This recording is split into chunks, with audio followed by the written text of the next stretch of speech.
있는 그대로의 세상이나 하나님의 관점이 아니라 제가 죄인으로 알지 못하는 눈으로 보기 때문에 그게 어떤 진실한 것이 아니기 때문에 만들어진 것이다. 그래서 그 만들어진 것을 제거하기 위해서라고만 봤거든요. 근데 이제 말씀을 듣다 보니까 그것이 아니라 제 관점이 아니라 만드는 것이라는 것 자체가 하나님의 창조의 과정 중에서 이 세상을 만들고 만들어진다는 것이 그게 지금 좀 헷갈리는데요. 전 제 관점에서 봤는데 먼저 한 얘기가 맞는 것 같은데. 그래요. 근데 저는 이제 듣다 맨 처음에 그렇게 생각했는데요. 자꾸 듣다 보니까 이 만든다는 것이 어떤 이 상황 속에서 하나님이 주체하셔서 어떤 저희를 드러내기 위한 환경과 저희의 마음을 같이 나타내기 위해서 만든 것이라고 하셨다. 그래서 창조의 과정이 있기 때문에 만든 것이라고 표현하셨다. 그렇게 하시려고 하신 건가 그렇게 좀 거기서 약간 헷갈린 것 같거든요. 그러니까 이 물리적인 세상은 하나님께서 만든 것이지, 왜냐면 이게 만든 것이라는 거는 변함이 없는 거야. 근데 이 만든 것 자체가 악하다 이렇게 얘기를 하는 건 아니지. 이 만든 거를 악한 사람들이 여기서 살라고 만들었기 때문에 어떻게 보면 이 세상은 선한 거죠. 어떻게 보면이 아니라 이 세상은 하나님이 어떤 계획 안에서 만들어진 세상이니까 선한 세상이에요.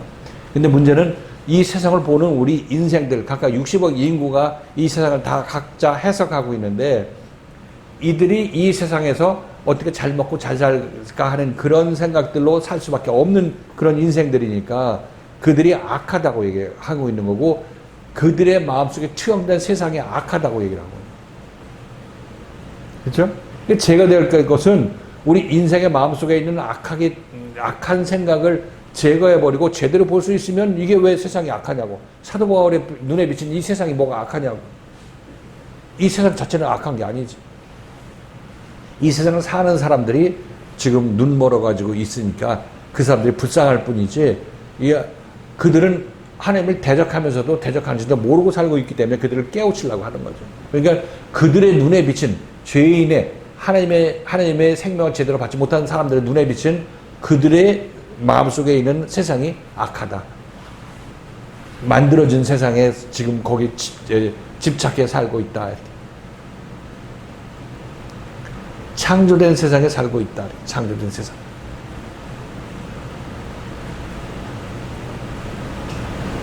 만든 거라는 것을 일반적으로 지금 이 세상이 만들어진 거다, 이거 창조된 거다, 이렇게 얘기를 하니까 창조된 것이 제거된다 그러니까 이게 물리적으로 창조된 이 세상이 제거되는 것에만 집중을 하고 있는데 실질적으로 필요 없으면 제거시킬 그런 때가 오겠지만은 그거는 이제 우리가 상관할 바가 아니지. 왜냐하면 이 우주가 없어지기 전에, 이 지구가 무너지기 이전에 우리는 하나님 앞에 서게 될 것이니까. 그죠? 말씀을 들을 때 저희는 항상 내면의 문제로 말씀을 듣잖아요. 그렇기 때문에 만들어진 것이라는 것을 내면의 눈으로 생각을 해서 바로 보지 못하는 저희 시각. 맞아, 그게 맞는 것 같아. 봤는데 이제 거기에 창조하고 이렇게 하나님께서 의도를 가지고 주시고 이런 것을 또 말씀해 주시니까 또 거기서 이렇게 혼동이 좀 된 것 같아요.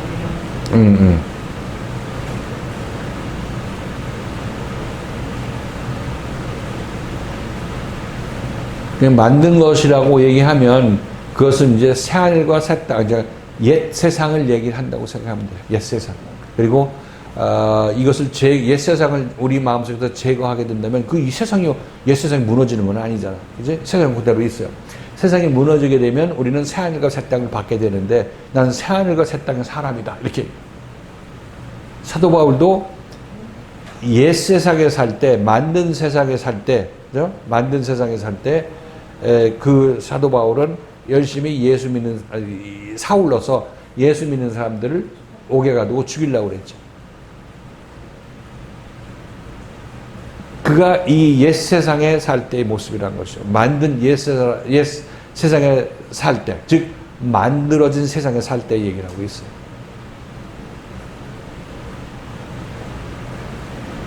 그런데 이제 거기에 대해서 사도 바울이 죽었다는 얘기는 거기를 떠났다는 얘기죠. 떠나서 새하늘과 새 땅을 얻게 되었을 때, 다메섹 이후로 얻게 되었을 때, 이제 사도 바울은 이제 새하늘과 새 땅을 살게 되죠. 그거는 사도 바울의 내면에서 새하늘과 새 땅이 임하기도 했지만, 그 내면의 새하늘과 새 땅으로 이 세상을, 이 똑같은 이 세상을, 물리적인 세상을 볼 때 이것도 새하늘과 새 땅이라 얘기를 하거든요. 내 안이 새하늘과 새 땅이면 이것도 새하늘과 새 땅.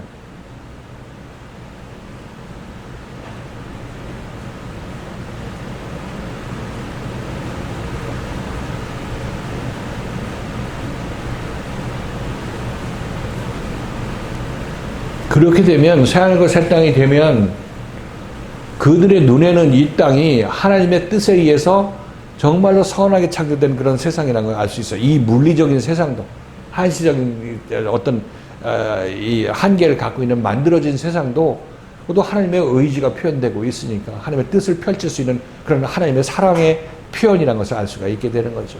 이게 새하늘과 새 땅은 사람들의 모습이고 이들은 더 이상 만든 세상이 아니라 하나님의 뜻이 그대로 반영되는 세상을 살고 있게 되는 거죠. 그 사람들이 사는 세상은 새하늘과 새 땅의 세상이고 창조된 세상하고는 달리 그 창조의 뜻이 이루어진 세상을 살고 있으니까 그 창조에서 창조한 뜻이 이루어졌으니까 이제 이건 하나님의 세상을 살고 있는 거죠. 하나님의 세상. 하나님의 마음으로 이 세상들을 구원하기 위해서 남은 인생을 살게 되는 것이니까 하나님으로서 이 세상을 사는 거예요. 그러니까.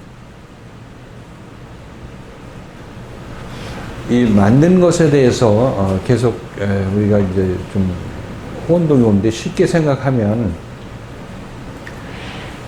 하나님께서 이 세상을 만든 세상을 우리에게 주셨죠. 만든 세상에 우리가 와서 여기서 여러 가지 일을 하면서 살아가죠.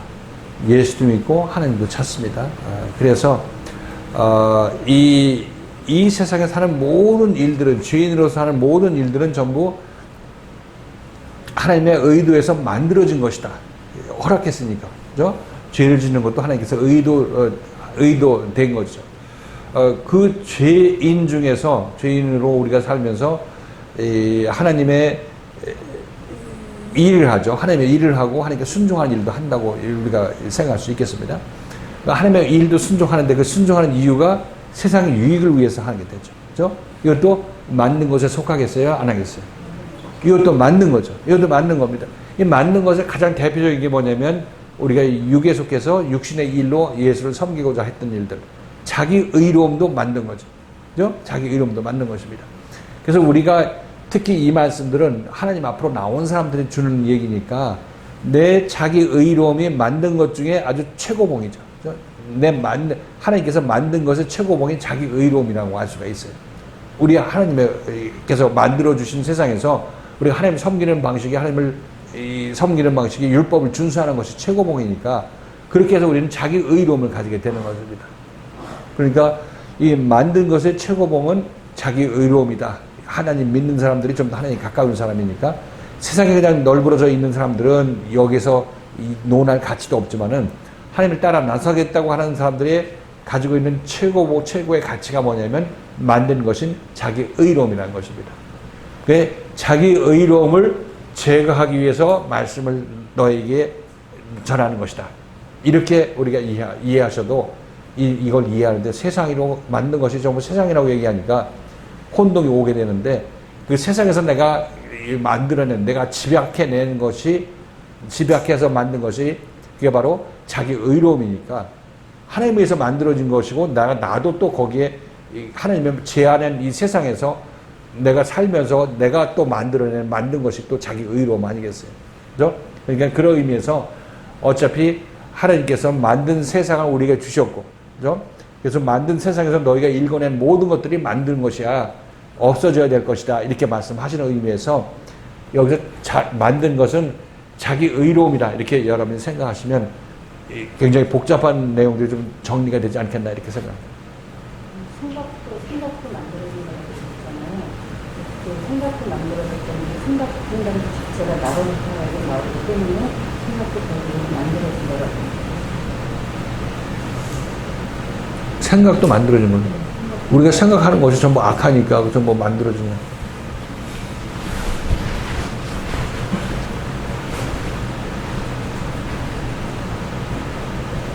근데 이제 말씀을 듣고 이제 고침 받으면 그 악한 생각들이 드러나는 만큼 흔들리는 거니까 드러날 만큼 깨끗해지는 거죠.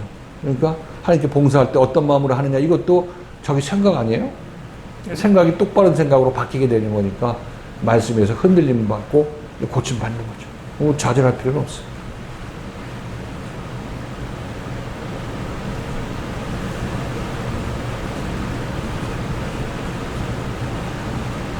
만든 것의 어떤 결정체가 우리로 보면 자기 의로움이다. 말씀에 의해서 내가 뭔 잘못했어요 하고 하는 그런 것들이 말씀에서 고침받고 제거되는 거예요. 자기 의가 제거돼야 하나님의 의가 드러나게 됩니다.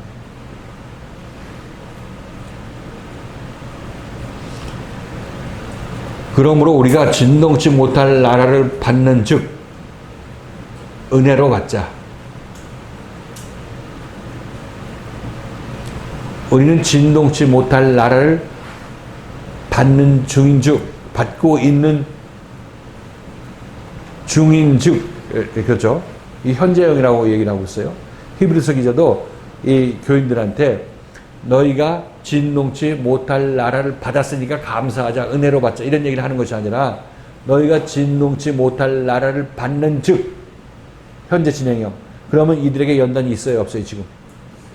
있죠. 있으니까 이해가 안 맞는 것입니다. 너희가 시온산에 가까이 온 즉, 장자들의 총회에 가까이 온 즉, 이렇게 얘기를 하고 있어요. 아직 다 완결판된 것은 아니죠. 이제 곧 받게 되는 것입니다. 그래서 받는 즉, 우리가 그것을 받는 즉, 이렇게. 동의하십니까, 여기까지?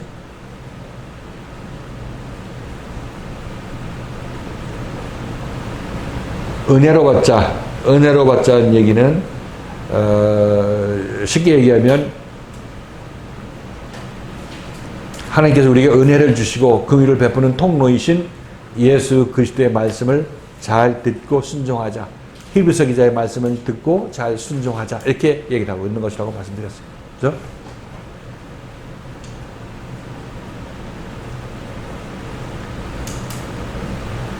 그리고 은혜로 받자 이렇게 얘기를 하고 경건함과 두려움으로 하나님을 기쁘시게 섬길지니라. 경건함과 두려움, 하나님을 경외하는 마음과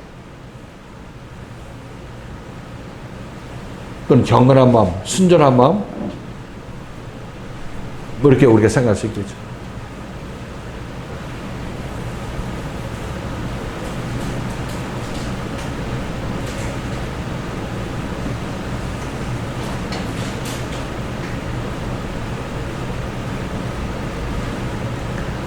하나님을 존경하는 마음하고 하나님을 경외하는 마음하고 하나님을 소중하게 생각하는 마음하고 하나님을 경외하는 마음하고 하나님한테 그냥 자기 자신 책망한다고 막 덤벼들지 말라 이런 얘기를 합니다.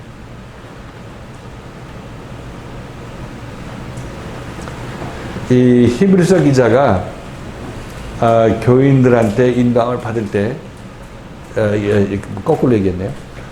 이 히브리서 기자가 교인들을 인도할 때 하나님의 마음으로 인도할 때 이제 교인들도 히브리서 기자가 하는 얘기가 자기 마음을 굉장히 아프게 찔릴 때는 또는 자기가 원치 아니하는 행동을 히브리서 기자가 했을 때는 교인들도 히브리서 기자한테 어떤 반항적인 마음이 생길 수 있겠죠. 왜냐하면 베드로도 예수가 십자가에 못 박혀 돌아가셔야 되겠다고 하니까 거기에 반항적으로 어떻게 그런 심한 이 소리를 하냐고 책망했던 것과 마찬가지로 이렇게 하는 거예요. 이렇게 할 수밖에 없어요. 우리 본성이 그러니까. 그럴 때 이제 이 히브리서 기자는 얘기를 하고 있는 거죠. 하나님을 뭐라고 그랬어요? 경건함과 두려움으로 하나님의 말씀에 복종함으로 말미암아 순종함으로 말미암아 그를 기쁘게 섬길지어라. 이렇게 얘기하는 그 말씀에 순종하라. 혹 그렇게 자기 자신이 그리스도의 말씀을 책망하는 그런 책망하고 덤비는 그런 행위를 했다 할지라도 다시 돌이키고 말씀을 다시 바라보는 그런 자세를 취하는 것이 이게 여기서 얘기하고 있는 경건함과 두려움으로 하나님을 기쁘시게 섬길지라. 내가 정말 어쩔 수 없이 예를 들어서 뭐 히브리서 기자가 나한테 심한 얘기 해가지고 내가 마음속에서 그냥 뭐 어떻게 뭐 원망을 하고 쓴뿌리를 심고 있다가 뭐 어떤 불평등을 했다 이렇게 했다 할지라도 나중에 돌이킬 기회를 가지라 이렇게 얘기해요. 회개할 기회를 갖고 내가 그때 잘 몰라서 그랬구나 하는 것을 깨닫고 회개하라 이렇게 여러분에게 말씀드릴 수 있겠어요. 이것이 은혜로 받자 이렇게 얘기할 때 그게 은혜로 받는 거죠. 은혜를 받는 거죠. 은혜를 받는 것입니다. 은혜를 받자. 그렇게 해야 하나님의 은혜가 내 안에 임해서 내가 구원을 받게 되는 거죠. 생명이 나한테 임해서 내가 생명으로 구원을 받게 되는 것입니다. 자, 우리가 이렇게 하나님의 말씀을 경건함과 두려움으로 받아서 하나님을 기쁘시게 섬겨야 될 이유가 무엇이냐면 우리 하나님은 성월하는 불이시기 때문이다. 여기 왜냐하면이 있다고 얘기를 했죠. 성월하는 불이시기 때문이다. 이 말씀은 하나님은 소멸하는 불이시고 우리를 책망하시고 꾸지람하고 채찍질하시는 분이시기 때문에 우리들은 어떻게 해야 된다고 그랬어요? 경건함과 두려움으로 하나님을 기쁘시게 섬길지라. 그런 얘기를 들었을 때 지금 얘기한 대로 자기 자신을 하나님에 대해서 하나님은 어떻게 나타나냐면 히브리서 기자의 말씀으로 나타난다고 얘기를 하고 있어요. 하늘에 계시는 하나님한테 내가 삿대질하는 것이 아니라 바로 하나님의 음성을 나에게 전해주고 있는 히브리서 기자의 말씀으로 말미암아 하나님이 나한테 다가오는 거죠. 그러니까 히브리서 말씀에 순종하는 것이 하나님을 경외함으로 섬기는 것이라는 것입니다. 어떻게 할지라도 비록 하나님의 말씀이 히브리서 기자를 통해서 나에게 다가오는 하나님의 말씀이 나를 태우는 그런 아픔을 초래할지라도 초래하기 때문에 너네들은 그럼에도 불구하고 하나님을 경외함으로 순종해야 된다. 이렇게 얘기를 하고 있는 거죠. 그죠? 어떻게 연결되는지 아시겠죠? 이 하나님은 소멸하신 불이기 때문에 그것 때문에 너희들은 그 말씀을 듣고 책망을 받을 때 그 불이 너를 태우는 것 같을 텐데 그때 너네들은 마음을 잘 추스려야 된다. 이렇게 얘기를 하고 있습니다. 이 얘기를 우리가 이 신명기 말씀으로 같이 연결해서 봤죠? 신명기 몇 절인가? 신명기 4장 23절부터 24절까지 네, 같이 한번 읽겠습니다. 시작. 너희는 스스로 삼가서 너희 하나님 여호와께서 너희와 세우시는 약속을 지켜서 내 하나님 여호와께서 구하신 아무 형상의 우상을 등지지 하지 말라. 내 하나님 여호와는 소멸하는 분이시요 질투하는 하나님이시니라.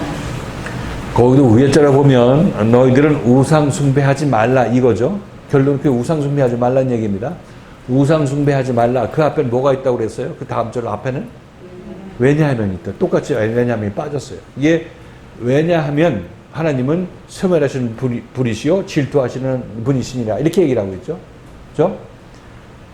그러니까 이것이 없으면 왜냐하면이 없으면 너네들은 우상 숭배하지 말라. 하나님은 소멸하는 불이시다. 이렇게 얘기를 하게 되는 거죠. 그러니까 이거는 너 우상 숭배하면 너 소멸해버려. 이렇게 하나님께서 협박하는 그런 말씀으로 들리게 되는 거죠. 그럼 히브리서 기자도 마찬가지. 히브리서 기자가 인용한 말씀도 마찬가지. 그 왜냐하면이 분명히 있는 것입니다. 그러나 왜냐하면 넣게 되면 이제 앞절하고 뒷절하고 연결해서 우리가 해석을 해야 되겠죠. 그죠? 우상 숭배하지 말라. 왜냐하면 하나님은 소멸하는 분이시고 질투하시는 하나님이시기 때문이다. 이렇게 얘기를 하면 그 전제가 뭐냐면 복음으로 읽으면 그 전제가 뭐냐면 하나님의 말씀이 히브리서 기자의 말씀이 너를 연단해 나갈 것이야. 하나님의 사람으로 만들어 나갈 것이고 흔들 것이야. 하늘을 흔들 것이야. 내 하늘을 흔들 것이야. 이렇게 얘기를 하고 있습니다. 이때 하나님의 말씀이 너를 태우는 거를 그런 말씀, 너를 태우는 그런 말씀으로 들려오게 될 것이고, 너를 질투하는 그런 하나님의 말씀으로 시기 질투하는 그런 말씀으로 너에게 다가올 것이야. 이렇게 얘기를 하고 있는 것입니다. 그때 너는 이거 하나님 맞아? 하면서 다른 하나님의 말씀을 자기 자신 것으로 편하게 받아들일 수 있다는 것입니다. 이게 우상숭배죠. 내 하나님 외에 다른 신을 섬기는 것이 그 우상숭배라고 하고 있는 것입니다. 너는 그때 우상숭배하지 말아라 얘기하고 있습니다. 그러니까 이게 율법하고 틀리죠. 율법은 너 혼자 잘해 이렇게 얘기를 하고 있는 거고 그렇지 않으면 불태워버려 이렇게 협박하는 거고 이걸 복음으로, 이 신명기도 이게 복음으로 읽으면 이미 하나님께서 나에게 손 쓰고 계시는 사람한테 이 말씀이 전해지는 것입니다. 이미 하나님께서 날 다루고 계셔. 다루고 날 고치고 계시는데 너희가 이 말씀이 너희에게 정말 타는 불로 다가올 것이고 시기 질투하는 하나님이 들려줘요. 우리가 딴 생각하게 되면, 세상 생각하게 되면 그것도 용케 잘 아시고 거기에 대해서 하나님께서 질투하시잖아요. 어디다 대고 한눈 팔어? 이런 말씀 하시죠. 이런 얘기를 듣고 있는 우리들은 이건 나한테 꼼짝도 못하게 하고 나 숨도 못 쉬라는 얘기야? 이렇게 생각하게 되겠죠. 그죠? 그때 너네들은 이제 그딴 생각하지 말고 우상숭배하지 말아라. 이렇게 얘기를 하고 있는 것입니다. 그 우상숭배하지 않아야 너희는 제대로 고침을 받는다 이렇게 하고 있는 것입니다. 그러니까 우리는 지금 율법에 있을 때는 하나님께서 내게 초면하는 불로 다가올까 봐 조심조심하지만 실질적으로 복음 안에서는 하나님께서 이미 나에게 타는 불로 오고 있는 것입니다. 그래야 내가 고침받는 것이에요. 그때 너는 딴 생각하지 마, 우상숭배하지 말고 하나님을 경외함과 이 뭐라고 그래요? 히브리서는 뭐라고 그랬어요? 경건함과 두려움으로 하나님을 기쁘시게 섬기라고 얘기를 하고 있는 것입니다. 이것은 우상숭배하지 말라는 얘기하고 같은 얘기죠. 하나님을 그렇게 섬기라고. 우상 섬기지 말고. 우상 섬기는 것은 성질나서 나 집으로 가야지. 이건 자기 자신 집 생각을, 자기 자신의 우상을 자기 머리에 두고 그 우상에 자기 자신에게 주는 생각으로 따라 나서려고 하는 거 아니겠어요? 우상 숭배하는 거죠. 그게. 자기 생각에 자기 몸을 실어주는 거니까. 우상 숭배하지 말라고 얘기를 하고 있습니다. 그러니까 우상 숭배하지 말라는 얘기는 결국 여기서는 어떻게 얘기를 하고 있냐면 경건함과 두려움으로 하나님을 기쁘시게 섬기라. 똑같네 뭐. 하나님을 그렇게 섬기라는 얘기하고 우상 숭배하지 말라는 얘기가 똑같죠. 이거 이제 이해가 되셨나요? 이거 거꾸로 읽어야 된다는 거?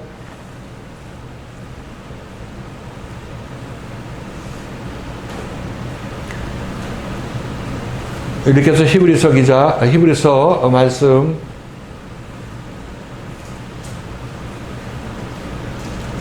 12장까지 끝났습니다. 신명기 말씀하고 이 히브리서 기자가 인용한 이 말씀하고 같은 데서 인용한 거죠. 왜냐하면 하나님은 소멸하신 분이심이니라. 이것이 신명기 인용한 것이니까 그 신명기에서 이 말씀이 나온 배경하고 히브리서 기자가 말씀하는 히브리서에서 이 말씀이 나온 배경하고 흐름이 같아야 될 거 아니겠냐고.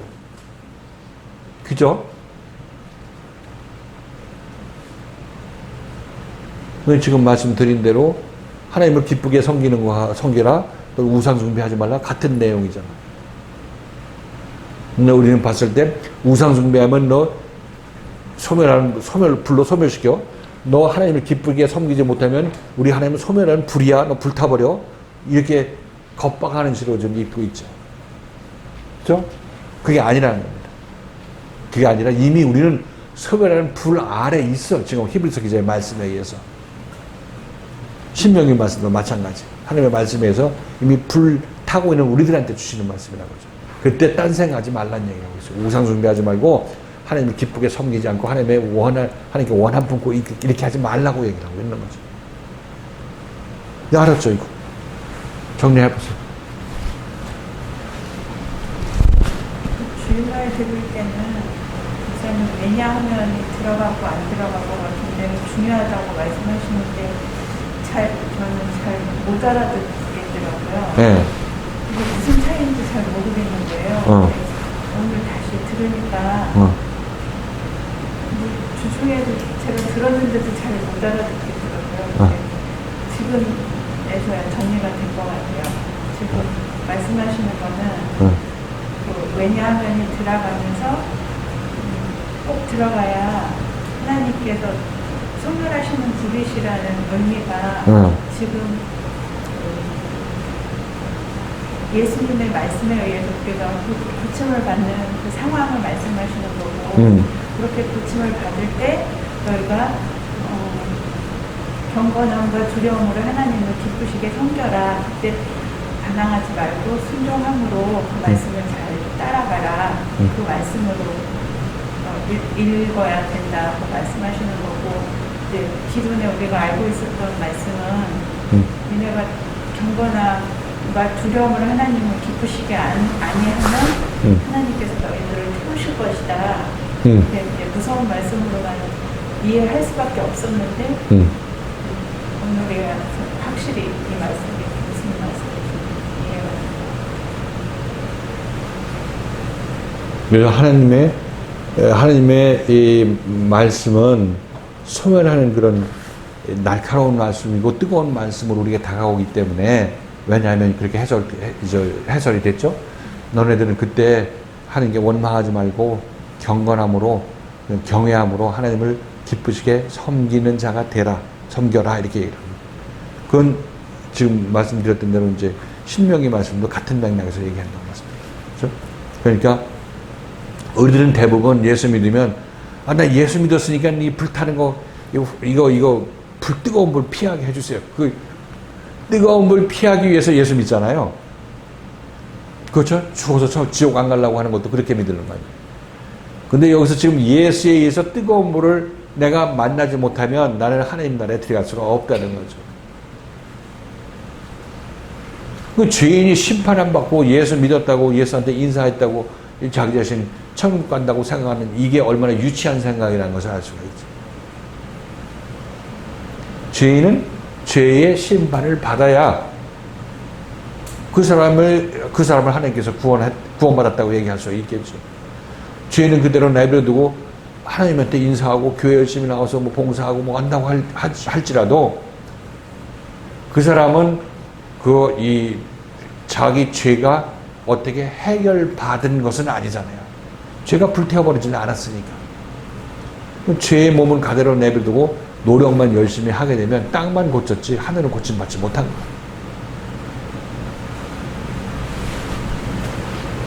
거예요. 이거 히브리서도 그렇게 읽히고 신명기도 그렇게 읽히죠. 어차피 신명기도 율법 예수가 오기 전이라고 얘기해도 예수가 온 것을 상정해가지고 얘기를 하고 있는 것입니다. 하나님을 그렇게 두려운 하나님으로 보게 되는 것도, 지금 제가 여러분에게 설명드린 대로 하나님은 뭐 지금 우리 율법 시대가 아니고 복음 시대야 이렇게 얘기를 하더라도 거의 대부분 읽어보면 히브리서 이 말씀이나 신명기 그 말씀이나 읽기는 전부 너네들 하나님 경외하지 않고 딴 생각하게 되면 불태워버려, 이렇게 무서운 말씀으로밖에 인식이 안 되는 거예요 지금. 근데 지금 우리들은 말씀에 의해서 내 마음이 불타는 체험들을 하게 되는 거죠. 아픈 체험을 하게 되는 것입니다. 책망의 말씀을 듣고. 이것이 바로 소멸하는 불이 우리에게 작용했기 때문에, 말씀의 형태로 우리에게 작용했기 때문에 징계와 채찍질이 우리 마음을 흔들고 또 우리 마음의 나쁜 생각들을 버려야 될 생각들을 태워버리는 역할을 하게 되는 거예요.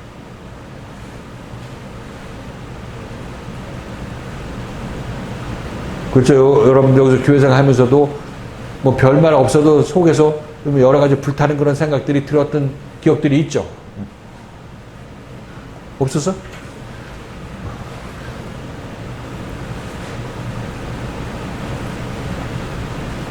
뭐 그거는 뭐 사람에 따라서 뭐 그 강도가 다 다르겠지만은 하여튼 그렇게 우리들은 그런 과정을 통해서 고침을 받아 나가고 있는 거고, 그런 때 우리가 어떤 태도를 보여야 될 것인지에 대해서 좀 히브리서 기자는 얘기를 하고 있습니다. 이 얘기를 히브리서 기자가 하는 이유는 그 일이 바로 그 교회에서 진행되고 있기 때문에 이런 말씀을 인용하고 얘기하고 해주고 있는 것입니다. 우리도 그래서 이 말씀을 지금 이 순간에 배우게 되는 거고. 주일날 말씀을 드리면요, 28절, 29절이 네. 제가 혼자 있을 때도 자꾸 원인과 결과로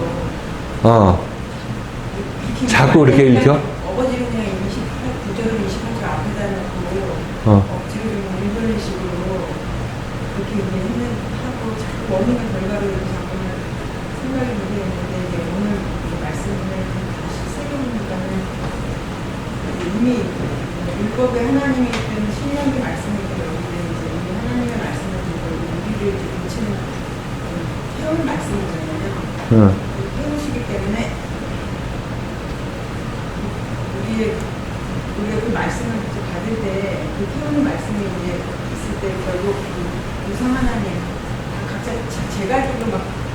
떠나버리려는 그런 마음이 있잖아요. 음. 결국 인성을 숨겨라 가는 게 결국 다 제가 되게 가질 수밖에 없는 그런 심성인데 그때 너희가 경건한 마음과 두려운 마음으로 그 상황 따라 제가 길로 떠나지 말고 잘 경주에서 이제 끝까지 이거 시원해 내가 해야 된다 이런 말씀이 오늘날에서 조금 이해가 좀 정리가 됐어.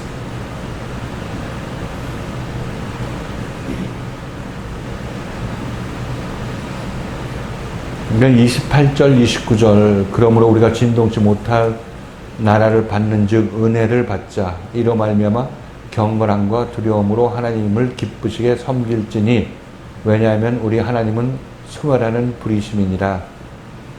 이렇게 읽으면 하나님은 소멸하는 분이시기 때문에 소멸하는 불이시기 때문에 우리가 진동치 못하는 나라를 받는즉 은혜를 받음으로 은혜를 받자. 그래서 은혜를 받는 행동들이 뒤에 행동하고 연결되는 행동이죠. 같은 동격이라고 보시면 돼요. 그래서 그때 딴 생각하지 말고 하나님을 기쁘시게 섬기자. 자기 옳다의 생각으로 집에 가려고 하지 말고 하나님을 기쁘시게 섬기자. 이렇게 얘기를 하고 있는 거죠.